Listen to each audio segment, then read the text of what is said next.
All right, welcome to the work show where all we do is talk about work.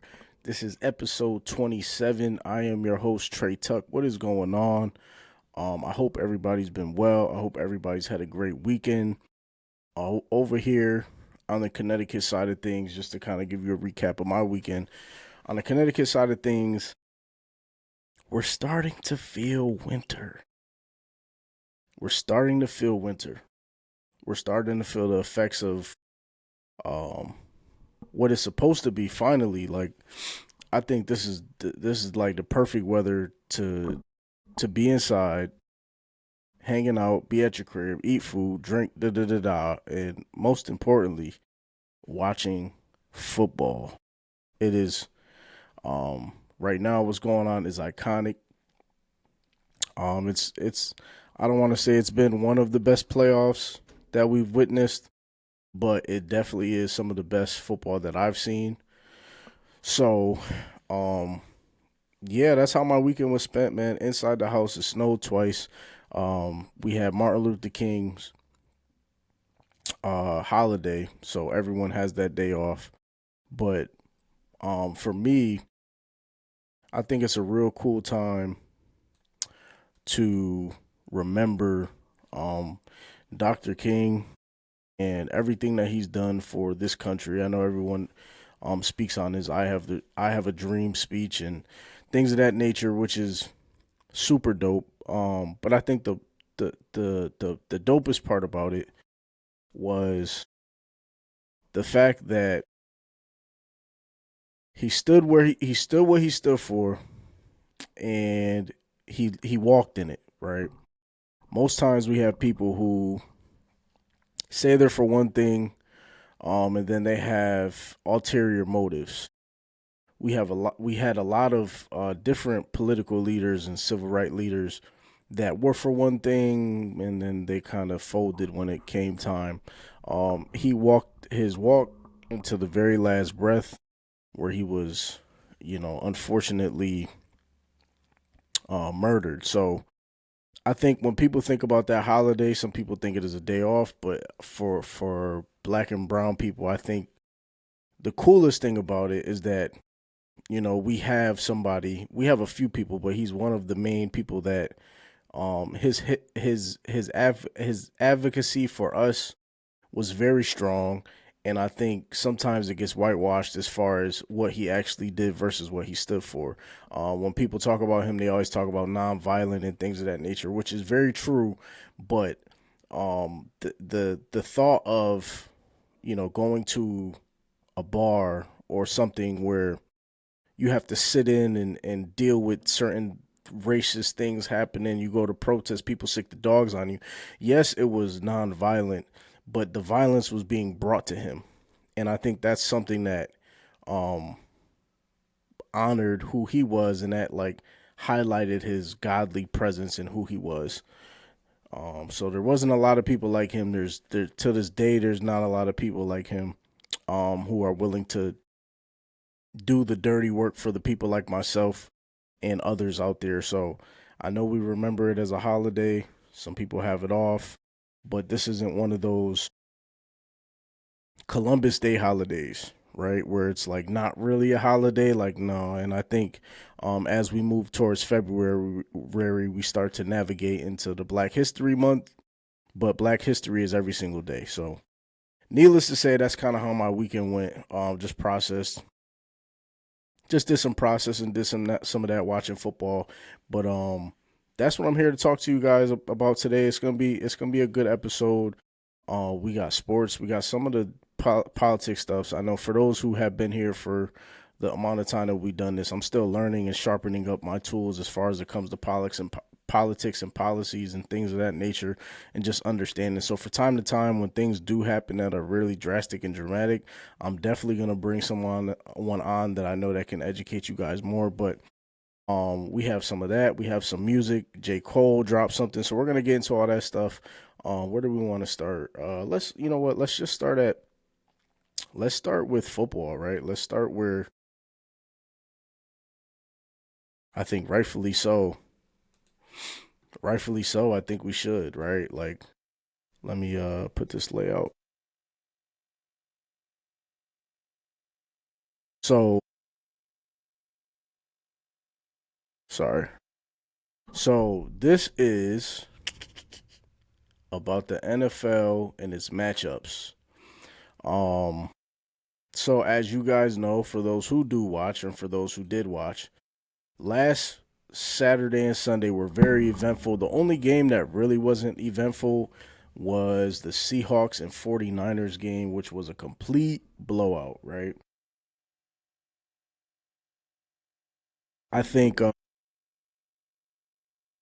I don't know. I think San Francisco has suffered. We'll start from there. San Francisco suffered so many injuries that it just doesn't even matter at this point. Like, it's to the point where, they were kind of just hanging on by a thread. So you could kind of see it in the game. Brock Purdy, they only scored 6 points, which is crazy, but it is what it is. I mean, the last time they played this game was it was a low scoring game. So to see that the Seahawks put up 41 points is crazy, but they had to make a stance in a statement, which I respected. But you look at the game and Brock Purdy, he was,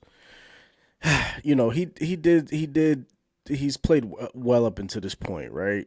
But I think there's only so much you can do when you have no weapons. And I'm not the one to shoot him bail, but I do think, everyone ended up getting hurt when as you can see here, your number one receiver was the backup tight end. He couldn't get the ball off at all. He couldn't throw it. He couldn't do anything with it. So it was very shocking to see, but not really shocking because the Seahawks defense is like that. Um, D Law, you know, this is like bittersweet to see as a Cowboys fan. Like, most times, what happens is a player leaves. It's happened with DeMarcus Ware. He left the Cowboys, went to the Broncos, got a Super Bowl. Like, now he's in contention to do the same after he called the franchise a joke. Kenneth Walker went crazy. He rushed for 116, had 3 touchdowns. But it was overall just a good game for Seattle, not necessarily for San Fran. They stunk it up. I didn't really expect much out of that, anyways, especially when Christian McCaffrey went down. But let's get to the Rams and Chicago Bears game. Like, that was a game. Um, that was a game where you know I've had my I've had my fair share of doubt with Caleb Williams, and I'm here to tell you that I think he's the real deal. Um, I was hating because I didn't think he was as good as advertised, but as you can see, with the right team, with the right coach, it's like a no-brainer. You know what I'm saying? Like, there's no reason why. I don't know about Super Bowl, but in the next 3 years, his trajectory is to be really good. They're projected to be way better than the Packers. I mean, everyone in their division is going to get better, but you have the Bears, you have the Vikings, you have the Packers, and you have the Lions.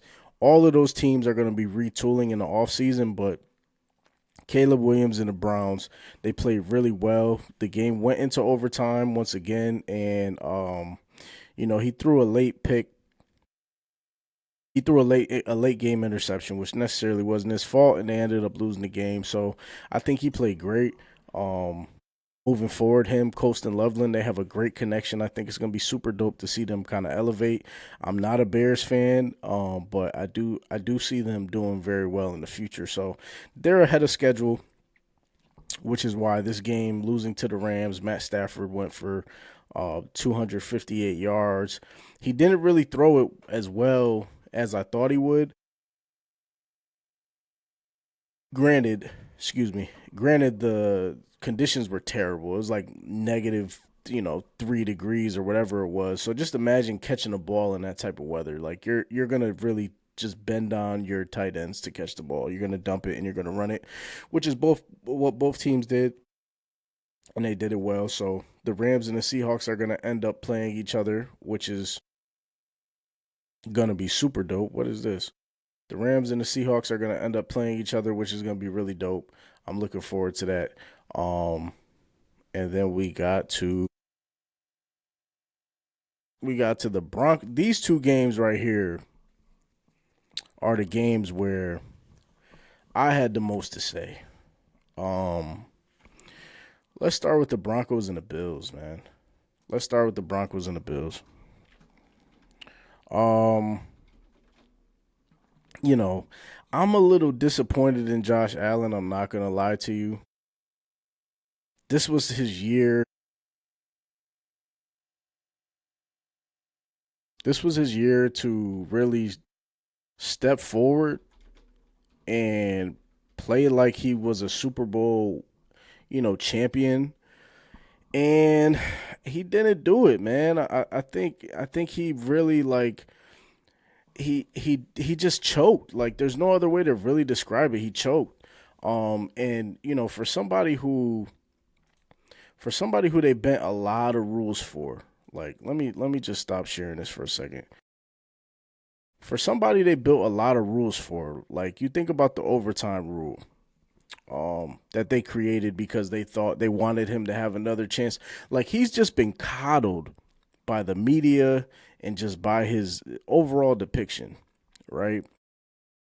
Lamar Jackson loses, he's not doing enough. CJ Stroud loses, he's not doing enough. When Josh Allen loses, he's doing everything he can with the weapons he can around him. I don't think people remember. He didn't want to keep Steph Diggs on the team. He didn't want to keep Gabe Davis on the team. And even if they could keep him, or the GMs, chose to, let him go, and he didn't have really a say-so on that. I know him and Steph Diggs weren't getting along, but let's just say Gabe Davis, when he first left, because he ended up coming back, which is just stupid, right? You fight for the people that you want on that team. He did not, right? So then he's left with crumbs, and everyone's like, well, he doesn't have, but it's like, you're the number one rushing team in the league. The quarterback you have turns the ball over profusely. Like he just keeps turning it over like it's his job. And it costs him every single time, especially in big moments. So for me, when we talk about Josh Allen and who he is and who he was, a lot of people are just saying he's the modern day Jim Kelly, right?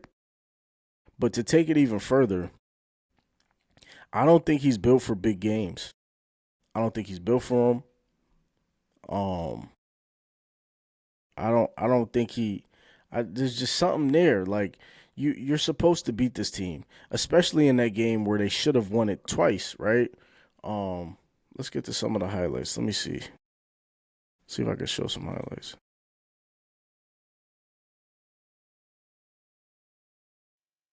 Let's show some highlights.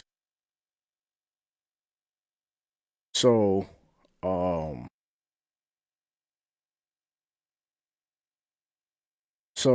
let me click through this. I probably gotta get a YouTube Premium or something.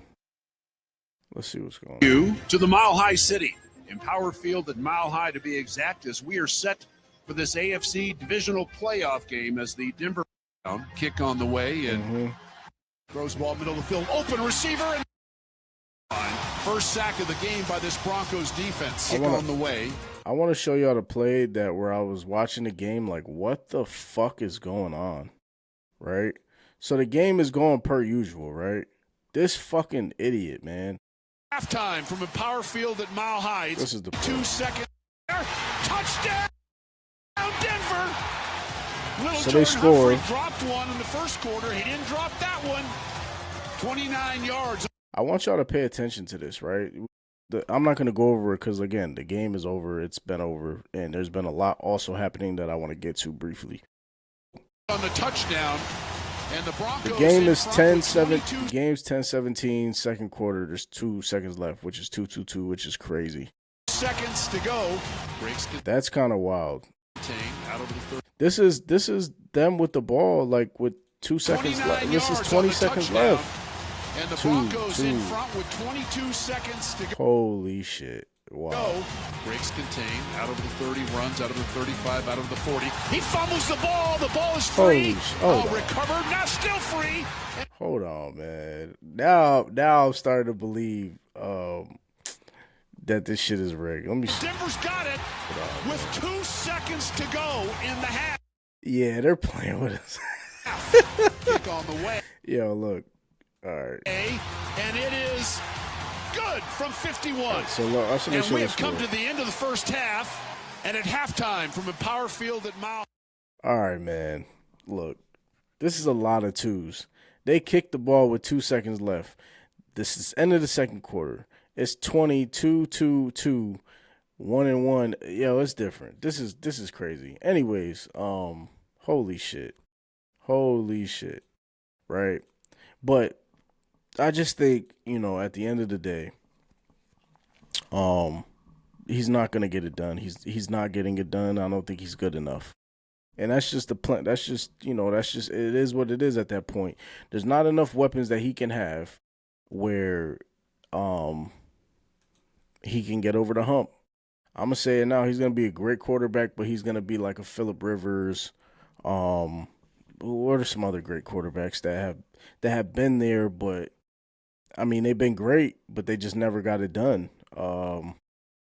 Just gunslingers, right? And I can't see him getting to one. If he didn't get to one this year, which was gonna be the easiest year for him to get there, because you think about it like this, right? If they beat the Broncos, he has to play the Patriots, who they already beat. They tied the series, but they would already have known that team. So that would be like a 50-50. They beat the Patriots, then they'd either play the Rams or the Seahawks, which are the two teams that I think are going. And that is the two teams. It's either going to be the Rams or the Seahawks, right? They beat them.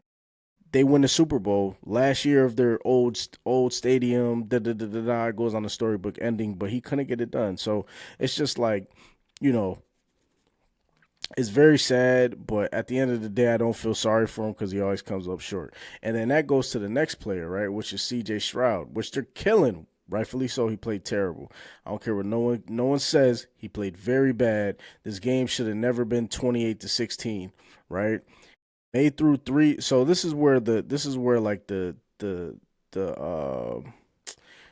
kind of trick you, like with trickery, right? Like you look at the headline. May throws 3 TDs. He fumbled 4 times or 5 times, right? And C.J. Stroud threw 4 interceptions, which was terrible, right? You just look at this and you're just like, man, he had Nico Collins out, and I'm not copping, please. He has one of the worst lines, but still, he just couldn't get it done.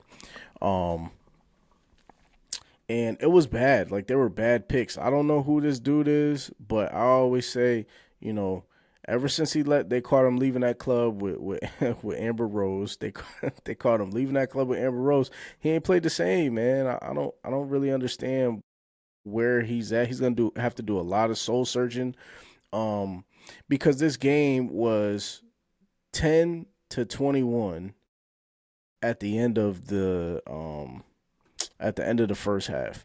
One of these was a pick six. You take that away, it's still, maybe 10-10, 10-7, whatever the case is, but they're still in the game. He just turned the ball over way too many times, and unfortunately, you don't win the game like that. So I'm really excited this week to see who ends up being the NFC and AFC champions. But I think it's going to be evenly matched outside of that Patriots game, which they're playing a backup quarterback because Bo Nix got hurt. He broke his ankle at the end of the game, which is crazy. So, just kind of thinking about that, Patriots are going to end up going to the Super Bowl, I think. And I think it's going to be the Patriots and Seahawks rematch. And it's going to be interesting. So we'll see how that goes because of the Josh Allen Denver game, Bills Denver game. They fire Sean McDermott. Some other interesting facts that happened. Mike McDaniels went to the offensive coordinator for the Chargers. Robert Saleh became the who is he? He's the head coach for the Tennessee Titans. We don't have a head coach for the Ravens, Browns, Bills. Who else? Ravens, Browns, Bills, Cardinals. That's gonna be interesting. And John Harbaugh went to the New York Giants. So we got a lot of good things happening in sports. I think next season is gonna be great. I think they're preparing to do it right.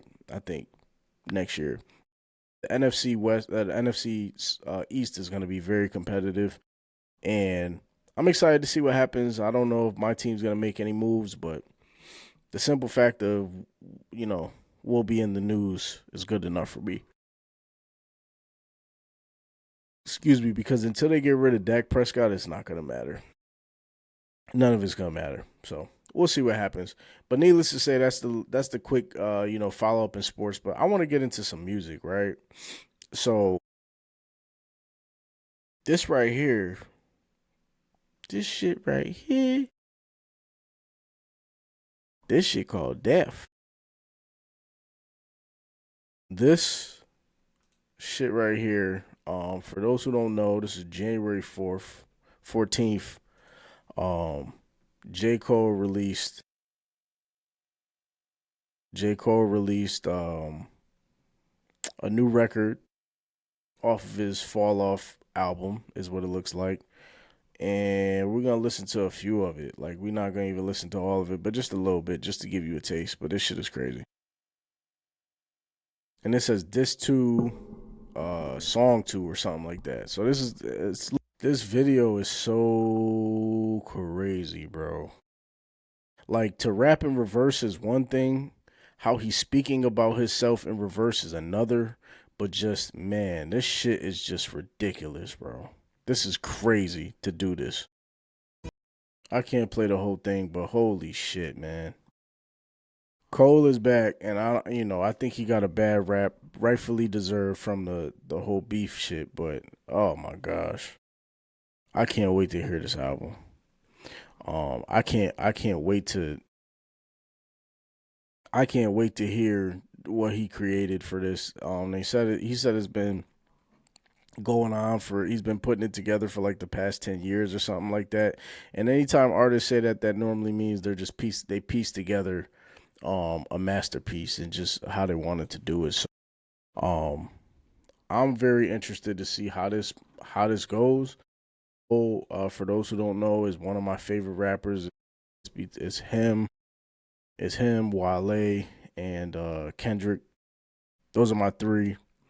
Um and proud to say I've been to all three concerts. I've been to three of their concerts.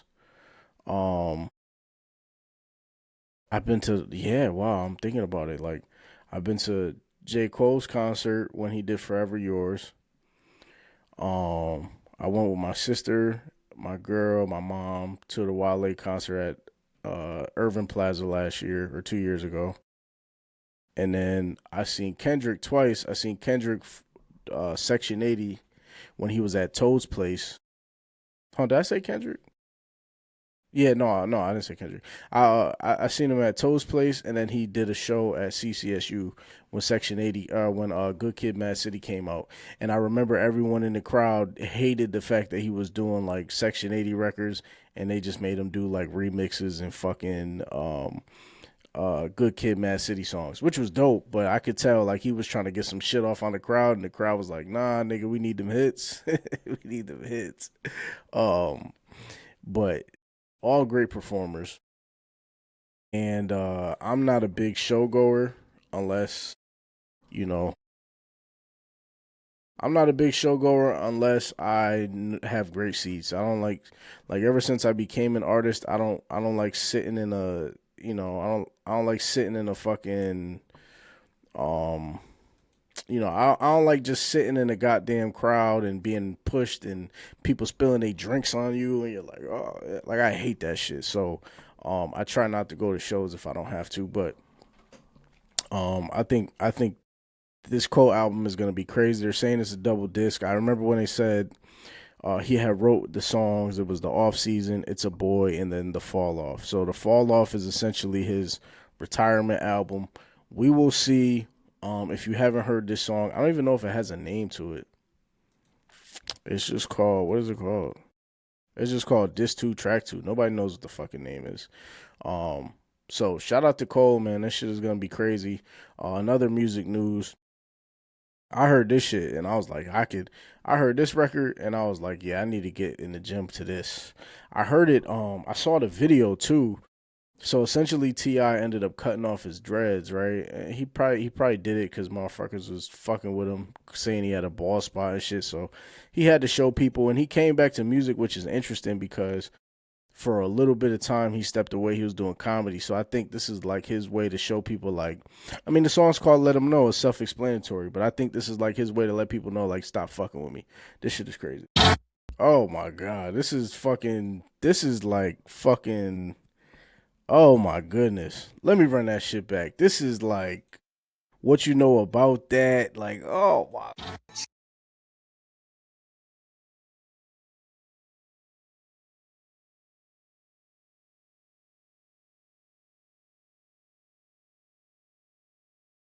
You know, it's always cool to see. I think for a very long time in hip hop, and it's the last music thing, we'll move on, but I think for a very long time in hip hop music, we didn't know how to treat the artists that were maybe past their prime. Used to call them old. No disrespect, but a lot of the artists that come from the 80s and 90s, these people now, these kids now, they call them old. They just talk crazy about them because they don't really know the heritage. They didn't see them. They didn't experience the work they put in.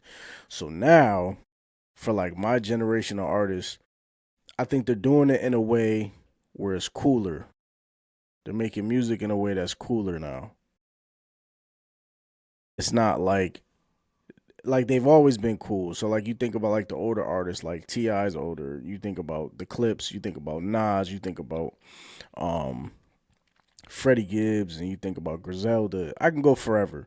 Common, Jada, Fat Joe, Jim Jones. When they put this music out, um, it just feels like it has soul to it, but it's able to be relatable to the younger audience. And that's what you want as an aging artist. You don't want to be stubborn, and you also don't want to be so far out from your element that people are like, nah, we don't fuck with that. They could tell you're reaching, right? Um, I think this song is great. I can't wait to throw this on in the gym. Whew. I can't wait. Um, This song, I heard it. Like I said, this isn't. I thought I played the actual video, but the video that I saw, it had him cutting his dreads, and then he was riding through Atlanta on the back of a I don't know. I don't know if it was a Lambo. I don't know what it was, but he was just rapping, and I was like, yeah, that gives me that feel.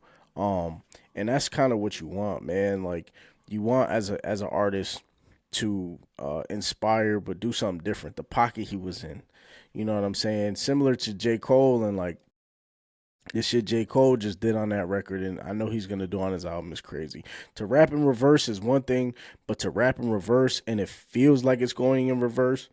But there's also double entendres, excuse me, and triple entendres, and there's things, and there's you can hear it. Like that's the shit you want from your artist. There's no hook. This two different speeds, but no hook, and it just it just feels right. So shout out to hip hop. I think they've been doing it right ever since Kendrick shifted everything and made everything back to normal. I think sometimes when people say something has to die, like hip hop has died, it has to be resurrected too. So shout out to these brothers. Shout out to them for continuing to be inspired to move the needle and to make music and to keep doing that shit because a lot of people aren't. Um, and it takes a lot to get back in the studio after you've done comedy and you've been telling people you're doing comedy and you want to pursue comedy. Like it takes a lot to kind of go back to something and retract and do that. I mean, you still could do both, but it just feels good. Like shout out to him, man. That shit was crack. Um, I'm really looking forward to hearing more of the music from both of them. Shout out to Pharrell for producing it too. Like that shit was hard. Um, so where we at now? Oh gosh, let's get into some fucking this should have been sport. I should have stayed in sports, but I'm gonna go back to this. So for those who don't know, there was a last week there was a fucking college basketball point shaving scheme. All right. 20 men have been charged in a point shaving scheme involving more than 39 college basketball players on more than 17 17 NCAA teams, leading to more than 29 games being fixed, according to a federal indictment. This scheme began around September 2022 and initially focused on fixing games in the Chinese Basketball Association. China NBA, boy. Woo! I'll tell you what. I'm going to tell you one thing. You can make some money on some Chinese basketball. If you know the times of them games, so I'm going to give you a little secret, a little gambling secret. DraftKings will show you the games, like the Chinese NBA games. It'll show you them. And a lot of times, not all, but what I found when I was doing it was a lot of times there's a lot of players that come from over here or they went to college here and they're nice and they go over there and they play. A lot of times those teams be putting belt to ass. I forgot the player that went to not Steph Marbury, but there was a player that went to the China NBA and he was cooking over there. Like I'm talking 30 a week, 20 a week. And how it works is while you're watching those games, they don't necessarily let you bet points, but they let you bet spreads, first half, da da da da. You make a lot of money on them teams. For example, what I found, and I'm not a millionaire, so obviously it didn't fucking work. But a lot of times, if you're if a team scores, if a team is winning the whole game, right, and they're beating the same team by a certain amount of points every single quarter, that fourth quarter is almost a fucking guarantee that the team that's been losing is going to score more points, unless it's like a complete blowout. If it's a complete blowout, that's different. But if it's like 15, 16, 17, 19, like that team in the fourth quarter is going to score more points, and that can win you a lot of money if you're betting on, money lines in quarters or even spreads in quarters. Tell them don't when you make that bet, let me know and let me know how it goes. Um, back to the message at hand, right? So the group offered bribes to college players ranging from 10,000 to 30,000 to compromise games. According to among the wager list in the indictment. Hold on, I'm sorry. All right. Among the wagers listed, approximately 458,000 was bet on Townsend to beat UNC AT&T. Almost half a mil, 424,000 on Kent State to cover the first half spread against Buffalo. Do y'all hear these teams? 5,000 on South Alabama to cover the first half spread against Southern Mississippi.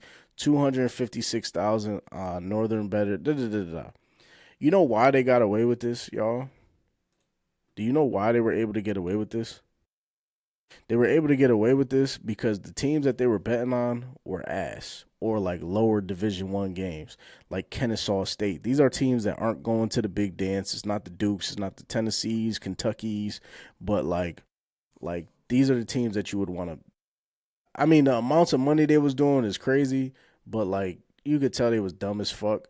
But I will say these are the teams. If you're gonna scheme, choose these teams because no, Vegas ain't, clearly they're not paying attention. Now they're going to pay attention more, but clearly they're not paying attention to this. Clearly they don't fucking know that people are betting $500,000 on first half spreads to cover. That is not normal. That's not normal for people to bet in one spread, and that's not normal for people to bet on games that don't matter. So that's why they caught this shit and flagged it, but they slow walked them like the federal government does. They're going to let you keep making it. They're going to let you keep making it, and then we're going to get your ass. All right. Good and really locked in. This money's guaranteed. I'm gonna be at the game with the money, so I just don't want no issues on y'all end. Defendant Codal responded affirmatively to this text and reassured Defendant Smith that they were ready. Defendant Smith then sent defendant Codal a photograph of approximately $100,000 in cash. God damn. That the defendant Smith was carrying on the plane, acknowledging the large amount of money at stake in the point shaving scheme. Defendant Smith's commitment to making bribe payments to Kennesaw State players for their participation in the scheme. Here it is. Here it is. Let's read this. This is crazy, bro. In the hours leading up to the game between North Carolina AT&T and Townsend, defendant Jalen Smith communicated via text on the telephone with defendant Cayman Shell about the details of their scheme to fix the game. In text message communications, for example, defendant Smith directed defendant Shell to ensure that North Carolina AT&T failed to cover the spread and that the score not be close. 10 or more points, bro. We shouldn't need to be sweating that shit. That's a fact, nigga. If you gonna shave points, bro, shave them correctly. Right. He's right about that. Defendant Smith then told defendant Shell that he would pay other North Carolina AT&T players if defendant Shell needed them for the point shaving scheme. Jesus. During the game. If it starts looking shaky, tell 2 or 3 other North Carolina AT&T players what it is, and they pay too. This is where you went wrong. You can't fucking trust everybody, bro. You can't tell everybody about the scheme because then there's people in there that ain't gonna be with that shit. Defendant Shell answered affirmatively, adding a love emoji to defendant Smith's text. On or around February 29th, in the NCAA men's basketball game between defendant came in person 11, number 11 underperformed, and influenced the first half as they had agreed. Townsend outscored North Carolina AT&T 42-21 in the first half, covering the spread, and the Fixers won their bet. Without the North Carolina AT&T players intentionally underperforming in the second half of the game, North Carolina AT&T substantially played better, with Townsend outscoring them 42. Townsend won the game 84-58. Let me see if there's more. So I'm gonna tell you guys why I feel bad about this. Granted, I would never do this. But the reason why I feel bad is because this is the shit coaches get fired over. Right? Like, not directly. For those people who understand sports, you know that, like, shit happens. But there's a world where, like, a coach is getting fired for his team not performing, and the team is on the take. The team is taking a dive. So essentially that coach is losing his job because people are shaving the game. And the one thing that I feel about sports betting, especially when it comes to athletes, I feel like if you're not able to bet on yourself, that's fine. But if you were ever able to bet, you should be able to bet to win. That only makes sense. It don't make sense to bet and then I'm betting my team to lose, so I'm going to fucking throw the game. You should have more of an incentive. Like Pete Rose. Pete Rose was banned from baseball. But if you ask me, I don't see what he did wrong. He was fucking betting on his teams to win the game. He wasn't throwing games. They were competing. They wanted to win. So he won or lost twice. He either won the game and then he won his bread, or he didn't and he didn't. I don't see as much of an issue with that as I do where people have character flaws so they feel like they have to be on the take. Let's just read one more. This is Robert Morris in Northern Kentucky. Again, low-end Division I schools, right?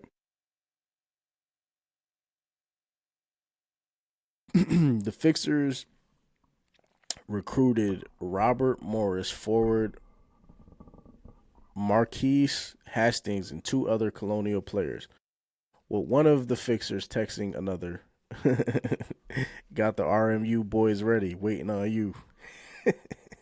these niggas was these niggas was texting.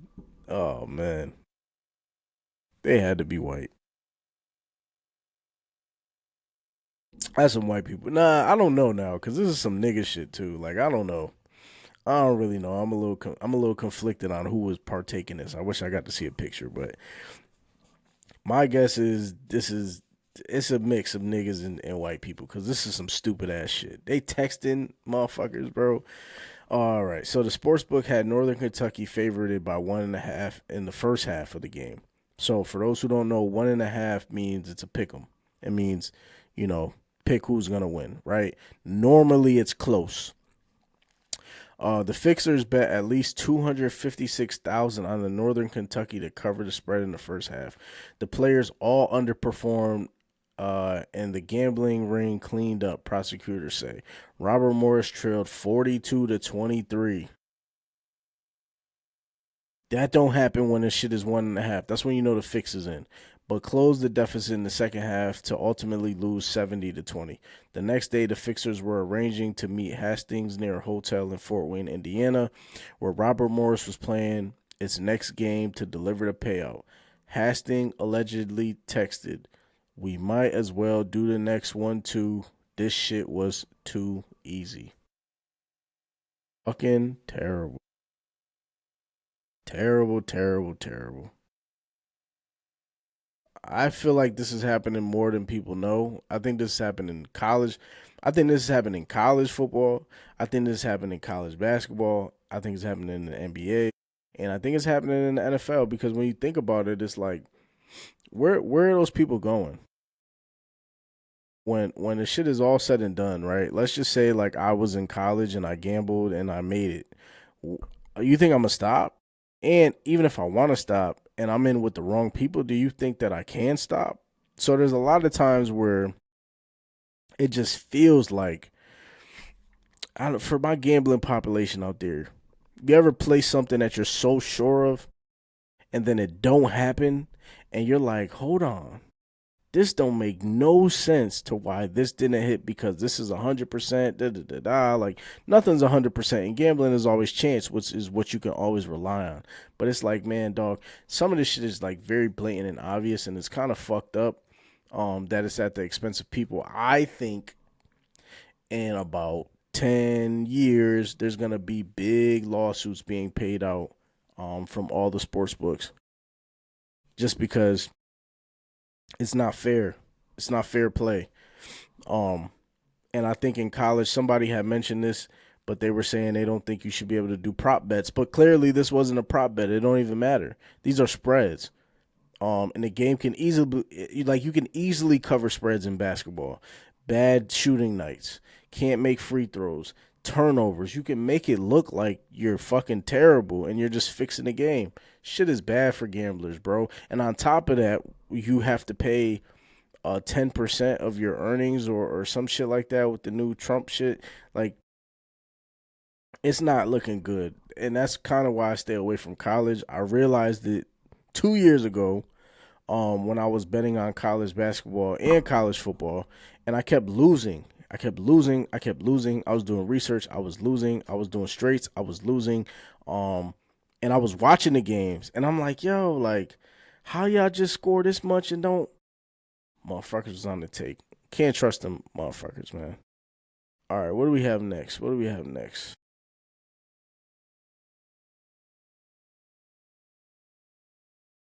Let's see. Let's see. Oh, all right. Well, let's get into a little bit of I actually want to see this too. This is gonna be pretty funny. Let's get into a little bit of news and politics to end this thing off. Um, and then we'll end with the "How can I make this work?" segment of the day. Um, so two things, right? Minnesota's getting crazy out there. Minnesota's getting crazy. ICE is getting crazy, and I really don't understand it. Other than the people who are in power, the people who are enforcing this shit, kind of know what the fuck is going on. But listen to how twisted this is, right? An ICE agent eats at a small town Mexican restaurant and then arrests the workers. Let me read that for you again. I'm sorry. Let me read that for you again. ICE agent eats at a small town Mexican restaurant. Then he arrests the workers.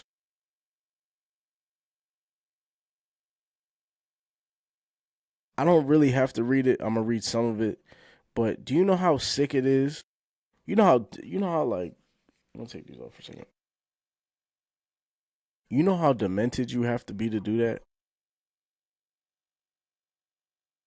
To eat at a place because the food is good, but turn around and arrest the chefs because they're illegals. Federal agent detainees detained 3 workers from a family-owned Mexican restaurant in Wilmar yesterday, hours after 4 agents ate there. It was not immediately clear what the immigration status of those detained was, or whether the people detained in the restaurant included the owners. An eyewitness who declined to give a name for fear of retribution, damn right, told the Minnesota Star Tribune that 4 ICE agents sat in a booth for a meal at El Tapio Tapatio El Tapatio. Little before 3 p.m., staff in the restaurants were frightened, said the eyewitness who shared pictures from the restaurant as well of the video. The arrest happened around 8:30 near Lutheran Church in Wilmar Middle School as agents followed the workers after they closed up for the night. Yo.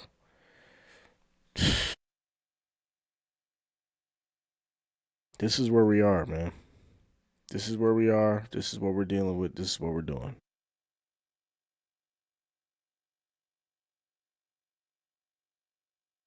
It's just sad, man. It's sad and it's hard to really like come back from that, yo.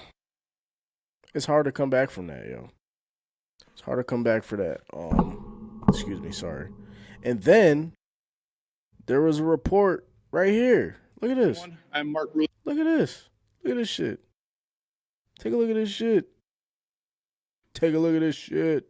Look at this. Police Chief of City of Let me Brooklyn. turn this on. Good morning, everyone. I'm Mark Ruley, Police Chief of City of Brooklyn Park. Behind This is what we have happening in Minnesota. Minnesota's like turning into like this crazy place right now. It's me ridiculous. is a bunch of amazing police chiefs that are here in support of a very short but very important message that we want to share with you. What you won't hear from any of us today is rhetoric of abolish ICE or that there shouldn't be immigration enforcement. The truth is, immigration enforcement is necessary for our national security and for local security. Get on with it. But man. how it's done is extremely important. In fact, we have a long history of working exceptionally well with our federal partners, including ICE agents, and we have seen the best of them perform their Get along with it, bro. job extremely well in the past. With that said, recently, as the last 2 weeks, we, as law enforcement community, have been receiving endless complaints about civil rights violations Of course in you our have. streets from U.S. citizens. Of course you have. What we're hearing is they're being stopped in traffic stops or on the street with no cause and being forced to demand paperwork to determine if they are here legally. As this went on over the past 2 weeks, we started hearing from our police officers the same complaints as they fell victim to this while off duty. Crazy. Every one of these individuals is a person of color who has had this happen to them. In Brooklyn Park, one particular officer that shared her story with me was stopped as she passed ICE going down the roadway. When they boxed her in, they demanded her paperwork, of which she's a U.S. citizen and clearly would not have any paperwork. Crazy. When she became concerned about the rhetoric and the way she was being treated, she pulled out her phone. In an attempt to record the incident, the phone was knocked out of her hands. I want to pause this for a second. Ain't this some shit? Ain't this some shit? That's like the pot calling the kettle black. You have officers being questioned by ICE agents. What are we doing here, yo? And this is when they step in, right? This is when it becomes a problem. When their own are being affected by this. So it didn't make it any better that Renee Good, rest in peace, she was murdered. You have the police stepping in. These are federal agents. Tax dollars going to these people being deployed. Just causing mass chaos. And it's kind of crazy because this is only happening in blue states. It's very weird, but not really if you understand what I'm saying. Prevented her from recording it. The officer had their guns drawn during this interaction. Crazy. And after the officer became so concerned, they were forced to identify themselves as a Brooklyn Park police officer in hopes of slowing the incident and de-escalating the incident down. The agents then immediately left after hearing this, making no other comments, no other apologies, just got in their vehicles and left. Crazy. I wish I could tell you that this was an isolated incident. In fact, many of the chiefs standing behind me have similar incidents with their off-duty officers. This isn't just important because it happened to off-duty police officers, but what it did. Yes, it is. Yes, it is. Yes, it is. Yes, it is. It is important because it happened to y'all. You know why? Because now that proves that anybody can get it. And they don't care who you are. These people who are doing this, man, and you got to think about it, like they're offering ads on Twitter and all these places to become one of these people. And you don't need no training. You need no formal training to know how to de-escalate. You don't need, and what I heard, could be wrong. But the bonus that they talk about giving you, you don't get unless you're in it for like 5 years or something like that. Correct me if I'm wrong. Tell me if I'm wrong. But I believe that's the catch in the fine print. So you got all these people signing up because they see the money and the bonus and all this stuff. And then they're just fucking out there being used as pawns. Wake up, people. What are we doing? What are we doing, man? It's getting bad. It's getting colder. It's just shit like this is just gonna keep happening. Unfortunately, it has to happen before somebody has to do something to prevent. And I hope it's nothing crazy, but it just is what it is at this point. Also, in entertainment news. Well, no, I'm sorry. Here we go. This was interesting, and I got to read this. It says 5 stories just from the last 24 hours. Right, this was at 7/17, so this is all yesterday or the 20th. 5 stories. Minnesota police chief says ICE has been unconstitutionally stopping and pulling guns on his own off-duty officers. The Social Security Administration referred 2 DOJ employees for Hatch Act violations after discovering contacts with political groups seeking SSA data to overturn election results. 3. Canada struck a historic trade deal with China, declaring them more predictable than the U.S. Then its Prime Minister warned of a rupture with the U.S. and the end of rules based on international order. Trump quietly pardoned a slew of more white-collar criminals, almost all who were convicted of fraud. And number 5. NY Times released an editorial documenting how Trump has made $1.4 billion off of the presidency in his first year in office. Just on publicly documented trades and transactions. This is what we got going on, y'all. You know, this is what we got going on. It's sad. It's fucked up. But this is what we, not we as in me, but we as in y'all. I ain't want this. But some people did. So you kind of get what you wish for in a sense, and it's fucked up, but it's sad at times, man. Um, it's sad all the time. It's not even at times. It's sad all the time. I just hope my message to people is this: go out there, make a difference how you see fit, but do what you feel is right. A lot of people, may have voted for this, but it's clearly wrong. You see something clearly off. It's okay to break free from being wrong. Like, take your ego out of it. It's okay to say I was wrong. How can I rectify this? It's the problem with a lot of people in a lot of situations. When people are wrong, they just keep getting wronger to prove that they weren't wrong, thinking that it's going to circle back. Like, if I take this many rights, I'll be back to where I started. No, the fuck you won't. If you take this many rights, you're going to end up in a ditch somewhere. Or you're gonna end up on a road that isn't finished, or a road that isn't paved. Like, this ain't rocket science. Like, if you're gonna make a choice, if you're gonna do something that is detrimental or life changing, and you feel bad about it, the best thing you could do is just change. Ta-da! It's easy, simple, easy, right? That's my advice to people, whether you take or you don't. If you're wrong, it's okay to be wrong. Don't keep being wrong to prove a point. That's the problem with our society. That's the problem with our culture, is motherfuckers be wrong and they have to keep being wronger to show you that they're right. And that just puts them in a worse position than they started with.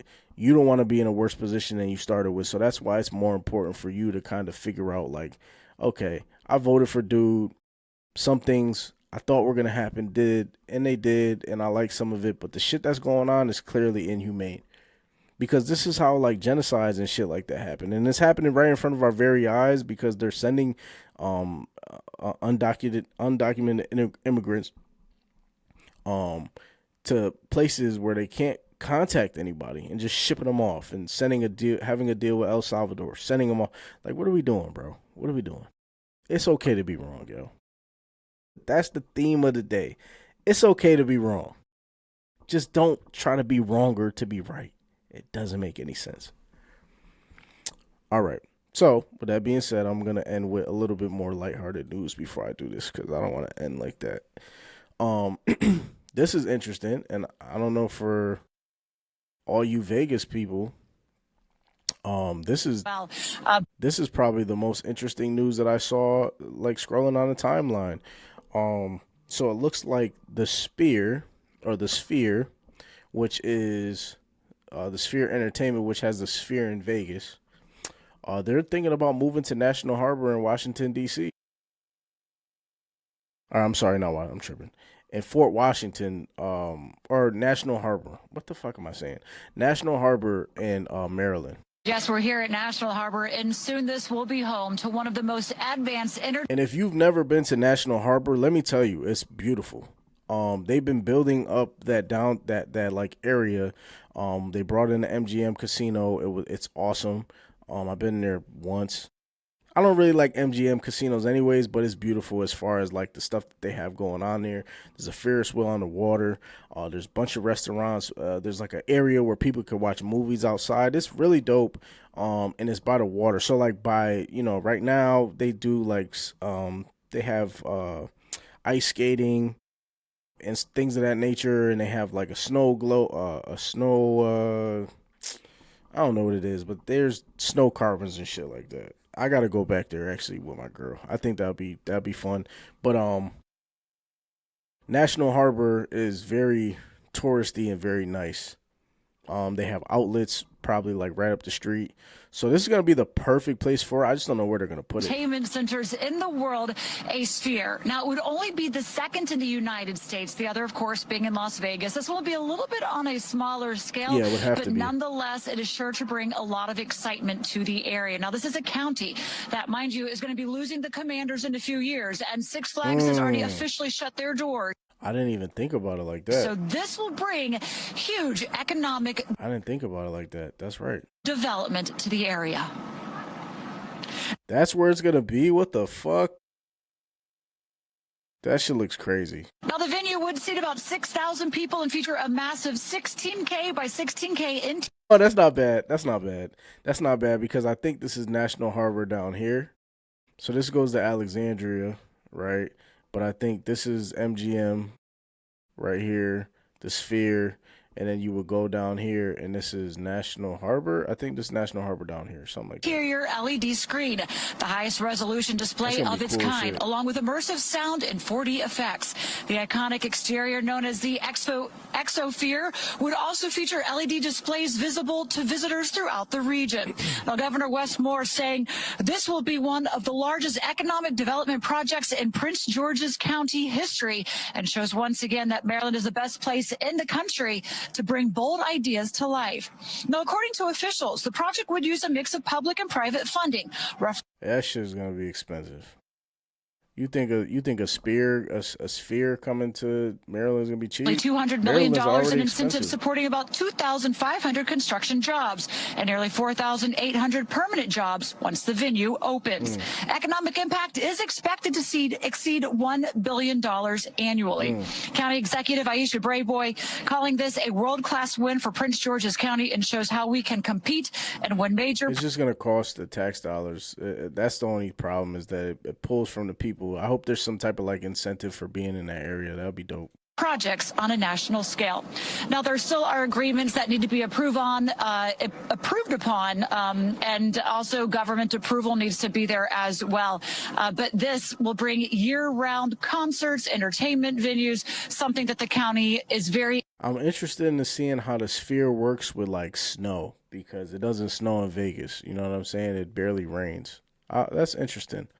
But shout out to, where the hell is my, shout out to Maryland for being innovative. This is gonna be cool. This right here. So this essentially is what it would look like. You have National Harbor over here. Huh? No, this is Vegas. I'm tripping. Is this Vegas? Yeah, I think this is Vegas. Yeah, this is Vegas for sure. There's not this many buildings. This is Vegas. But that would be fire though. That's gonna be fire. Shout out to Maryland, man.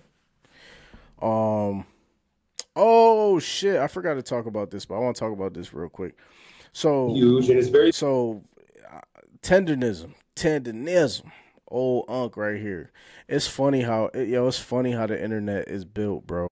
The internet will build you up and tear you down in the same fucking breath, yo.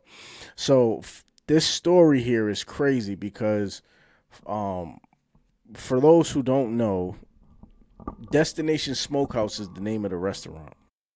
And if anybody's been on TikTok, you will see this old gentleman. He has glasses, he wears a hat, and he's touching meat. Pause. He's like essentially people thought he was the person that was smoking the beef and the briskets and the oxtails, but he wasn't. But he would just hold it up and it would drop. We've all seen the videos by now. So I guess Keith Lee, who makes or breaks businesses just based on who he is and his food reviews, he started doing them more often. And he wanted to, basically he tried their food. He said it was very good. He said the oxtail was good. He said he said one thing that kind of, which is affecting the business as well. He said he thought that the meat that was on like the rib was pre-sliced. So when you shake it, it just drops off. That's what he said. I don't know if that's true or not, but that's what it was. So basically he tried it, and then he wanted to give $1 to Unc as a tip. So he went in there looking for him.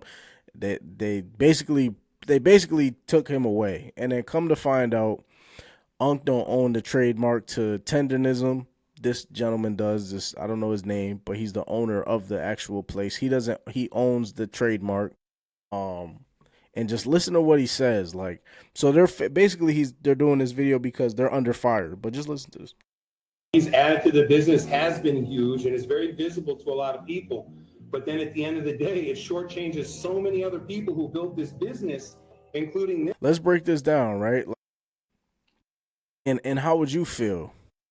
I guess this is a question for y'all. How would you feel if your cash cow was exceeding the actual creator of whatever it was. See, me personally, I'm not a hater. So I might joke, but I'm not a hater. So do you, because whatever you're doing is going to bring business here. I own the place. You're bringing business to my place. So regardless of me being in the spotlight, I don't give a fuck about that. But let's see what his approach is. This guy, who when I met him had absolutely zero. People thought the worst part was that Unk wasn't the restaurant owner. It wasn't. The real outrage is that the term tendernism was trademarked by the restaurant owner. What we are witnessing is an old black man being used as a mascot for another man, white man's restaurant. And let's be honest, This is I don't really agree with what this is saying. So this doesn't align with my views, but let's just carry on because it's a part of the video. after seeing all those viral videos of the meat falling off the bone, anybody would want to try it. It was tendernism that made this restaurant explode online. People come to see him. Keith Lee came to see him. The viral fame, the business, the buzz that came from Unk, not the owner. But when Keith tried to leave a $4,000 tip, security stopped him, saying Unk was too busy. What made people even angrier was the owner's response afterwards. So this is his response to Keith Lee coming in and wanting to give Unk that tip.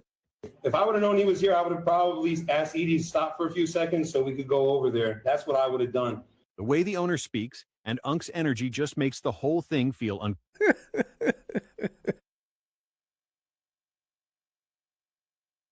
It's like when you know somebody is saying some bullshit, but you just gotta ride with them, like whatever. But he knows he's on some bullshit. Comfortable. And ever since then, the owner has been showing up in every tendernism video. Now, the restaurant is getting canceled, with people saying the owner mistreated Unk, and he doesn't get paid for all the popularity he's brought to the place. What's your take on all of this?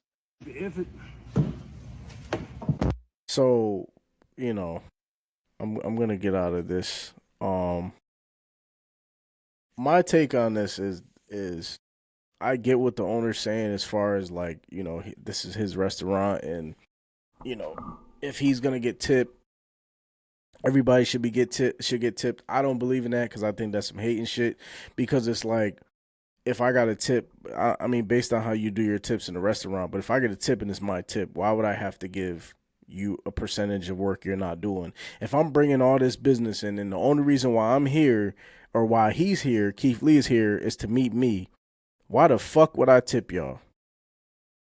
So the owner's real fishy, and now he's in every single video. He has Unk doing the videos. It's just nasty work. And then there was a video on TikTok that I saw where the restaurant was empty.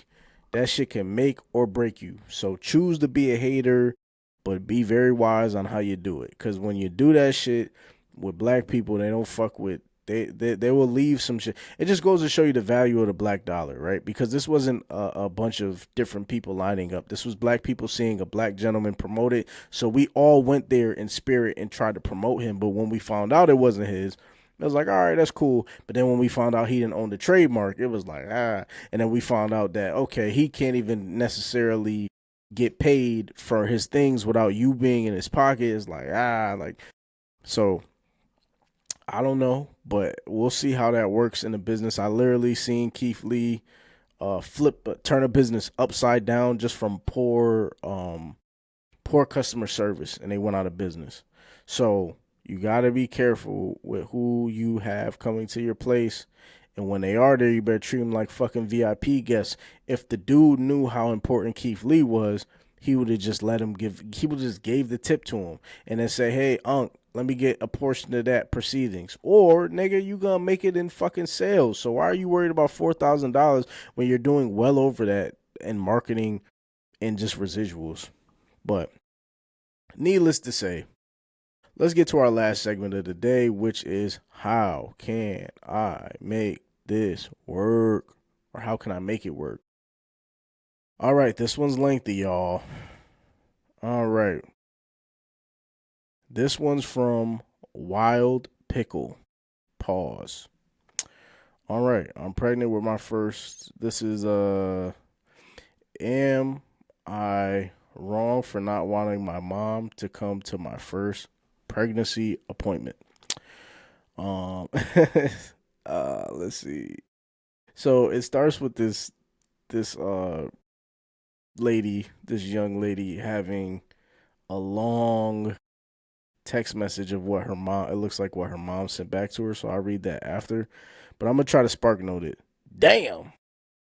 I am 17 in my state. I can make all the decisions regarding my pregnancy and don't need any parental consent.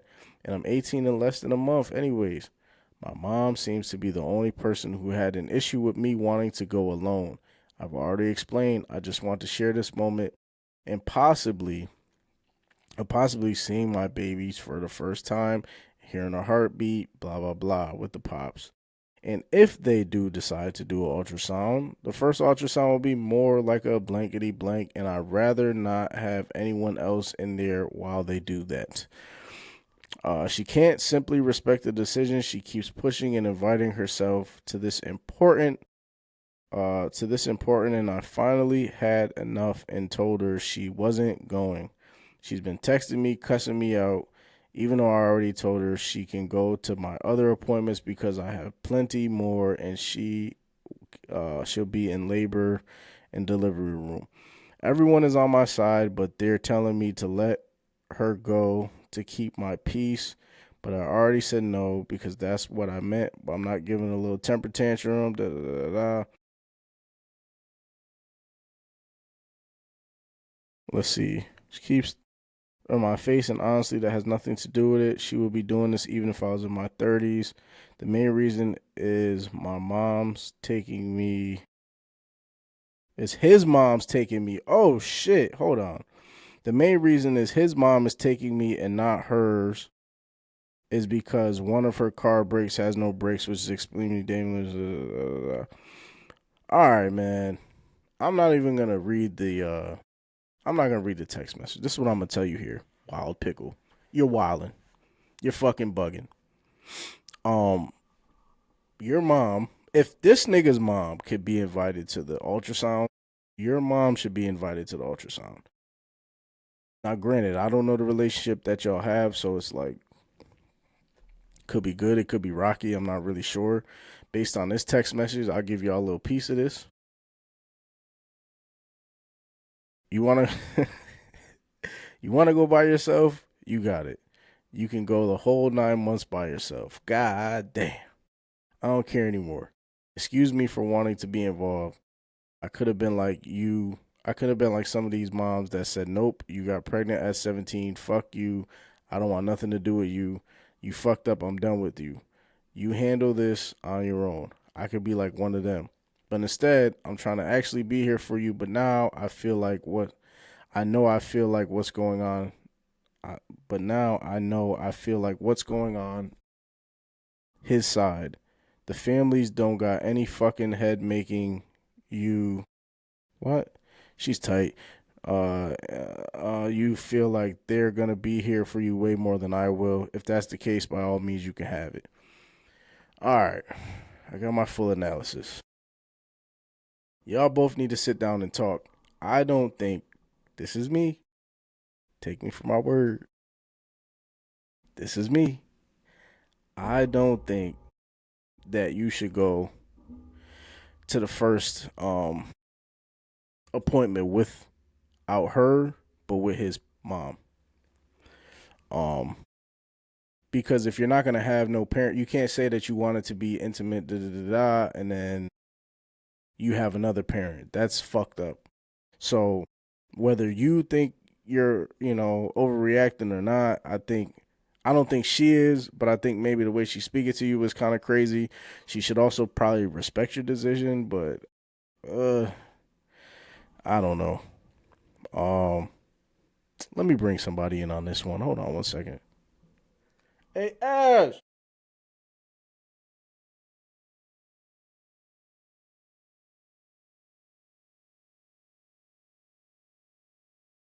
Well, yeah. No, I don't think you should. I think y'all should probably, talk about it and try to come to some type of agreement. And you should definitely see her side a little bit more. It sounds like you're getting persuaded by the other side. And that's why she said if that's what you want, then that's what you can have. I always tell people be careful for what you wish for, because you have to live in it. So keep that in mind. Thank you for that wild pickle, and I hope we were able to help. And that was this segment of How Can I Make This Work on the Work Show. With that being said, we're going to wrap this up. I hope everyone has a wonderful week. I know Connecticut is supposed to get a bunch of snow Saturday and Sunday, 24 inches, 2 to 3 feet. For those in other states, I know there's supposed to be a big storm coming up. I love this because this reminds me of winter, and I don't have my own home yet, so I don't have to shovel on my own. But yeah, we'll see how it goes. But with that being said, thank you all for joining us, and we will see you next time. Peace out.